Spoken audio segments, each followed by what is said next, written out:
Olha, o Superior Tribunal de Justiça, o STJ, de tempos em tempos toma decisões que mudam as regras do jogo aqui no Brasil. E hoje a gente vai mergulhar em algumas das mais recentes e importantes. Desde a disputa por um imóvel até a proteção dos seus dados, vamos entender o que a Alta Corte decidiu e, principalmente, o que isso significa na prática. Sabe, pode até parecer um assunto meio distante, coisa de advogado, né? Mas a verdade é que as decisões do STJ afetam a vida de todo mundo. Estamos falando de direitos sobre imóveis, das regras de um contrato, da proteção das nossas informações online e até de questões de família, que são super delicadas. São mudanças que ajudam a definir o que é justo e o que é legal no país. Então, a grande pergunta que fica é: o que exatamente a Alta Corte decidiu? Para a gente conseguir entender direitinho, eu separei as decisões mais importantes em alguns blocos temáticos, para facilitar a conversa. A gente vai passar pela modernização dos processos na justiça, pela relação curiosa entre dinheiro e fé, pelas novas regras de proteção de dados, por algumas mudanças no direito de família e, para fechar, um tema super importante: a proteção de crianças e adolescentes. Bom, para começar, vamos falar de jurisdição e processo. O nome é um pouco técnico, eu sei, mas a ideia aqui é simples. Ver como o tribunal está usando a tecnologia para fazer a justiça andar mais rápido e também deixando bem claro quem dá a palavra final em disputa sobre imóveis aqui no Brasil. Olha, a mudança aqui é gigante em termos de eficiência. Pensa só, antigamente, se um bem penhorado estava em outra cidade, era preciso emitir um documento chamado carta precatória. Era um processo lento, burocrático, que envolvia a comunicação entre juízes de lugares diferentes. A decisão do STJ basicamente acaba com isso para leilões eletrônicos. Agora, o próprio juiz do caso pode resolver tudo online, o que acelera demais a resolução das dívidas. Essa frase aí resume tudo, né? É a modernização chegando com força para dar mais eficiência para o sistema de justiça. No fim das contas, todo mundo ganha quando a resolução de dívidas se torna mais rápida. E tem outro ponto aqui que é fundamental. O STJ reforçou uma ideia. Se o assunto principal de um processo é um imóvel que fica no Brasil, quem manda é a justiça brasileira. Ponto final. Isso quer dizer que uma decisão de um tribunal estrangeiro não pode passar por cima da nossa lei para definir o destino de uma propriedade por aqui. É uma questão de soberania mesmo. Agora a gente entra num tema bem interessante: contratos, dinheiro e fé. Nessa parte, vamos explorar uma decisão fascinante que lida com o encontro entre obrigações religiosas, como o dízimo, e as regras de contratos que estão lá no nosso Código Civil. Essa é uma pergunta que talvez muita gente já tenha se feito em algum momento. Quando alguém entrega o dízimo para a igreja do ponto de vista legal, isso é considerado uma doação? O STJ se debruçou sobre essa questão e a resposta pode ser uma surpresa. Então, o ponto central é este: para o STJ, o dízimo não é uma doação no sentido técnico da palavra. É visto como um ato de fé, o cumprimento de um dever moral ou religioso da pessoa. E por causa disso, as regras formais que valem para doações comuns não se aplicam aqui.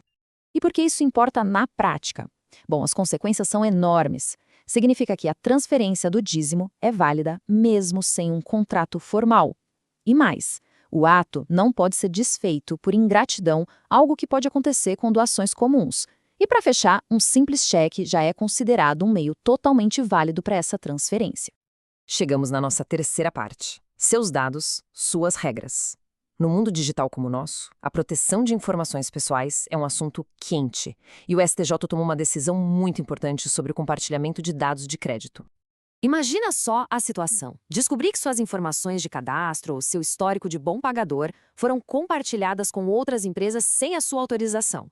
Foi exatamente um cenário como esse que o STJ analisou. E a decisão foi bem forte e direta. Se uma empresa que gerencia bancos de dados de crédito compartilhar informações sem consentimento prévio, ela é responsável por danos morais. E a parte mais importante é essa aqui: o dano moral é presumido. É aqui que o jogo vira. A pessoa prejudicada não precisa provar que sofreu, que ficou angustiada com a situação. O simples fato de os dados terem sido compartilhados do jeito errado já é suficiente para gerar o direito a uma indenização. É uma vitória e tanto para a privacidade e para os direitos de quem consome.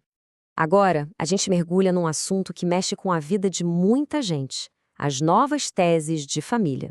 O direito de família está sempre se transformando, e o STJ trouxe uma nova interpretação sobre a divisão de bens para casais que escolheram o regime da separação total. A regra geral é bem direta. Na separação convencional de bens, o que está no nome de uma pessoa pertence a ela. O patrimônio não se mistura. É um acordo que o casal faz no início da relação. Só que, e esse é um só que muito importante, o STJ abriu uma exceção para evitar injustiças. Essa presunção de que cada um é dono do que está em seu nome pode ser derrubada.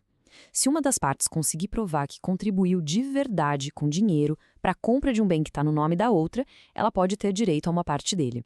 É a comprovação do esforço comum, que impede que uma pessoa se beneficie injustamente do esforço da outra.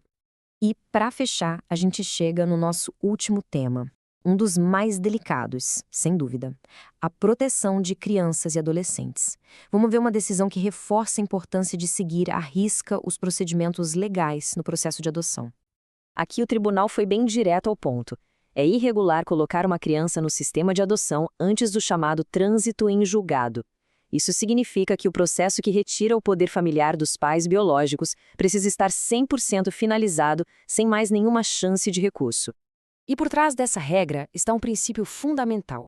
A prioridade número 1 é sempre tentar manter a criança com sua família de origem, seja com os pais ou com parentes próximos, como avós e tios. A inclusão para a adoção é o último recurso e só pode acontecer quando todas as outras possibilidades se esgotarem e a decisão da justiça for definitiva. Ufa, foi bastante coisa, né? Para garantir que as ideias principais ficaram bem amarradas, vamos fazer aquele resumo rápido com os pontos-chave que a gente viu aqui. Então vamos lá. Primeiro, leilões judiciais ficaram bem mais ágeis com a tecnologia. Segundo, o dízimo tem um tratamento legal próprio, diferente de doações comuns. Terceiro, os dados de crédito estão mais protegidos e o compartilhamento indevido gera dano moral presumido.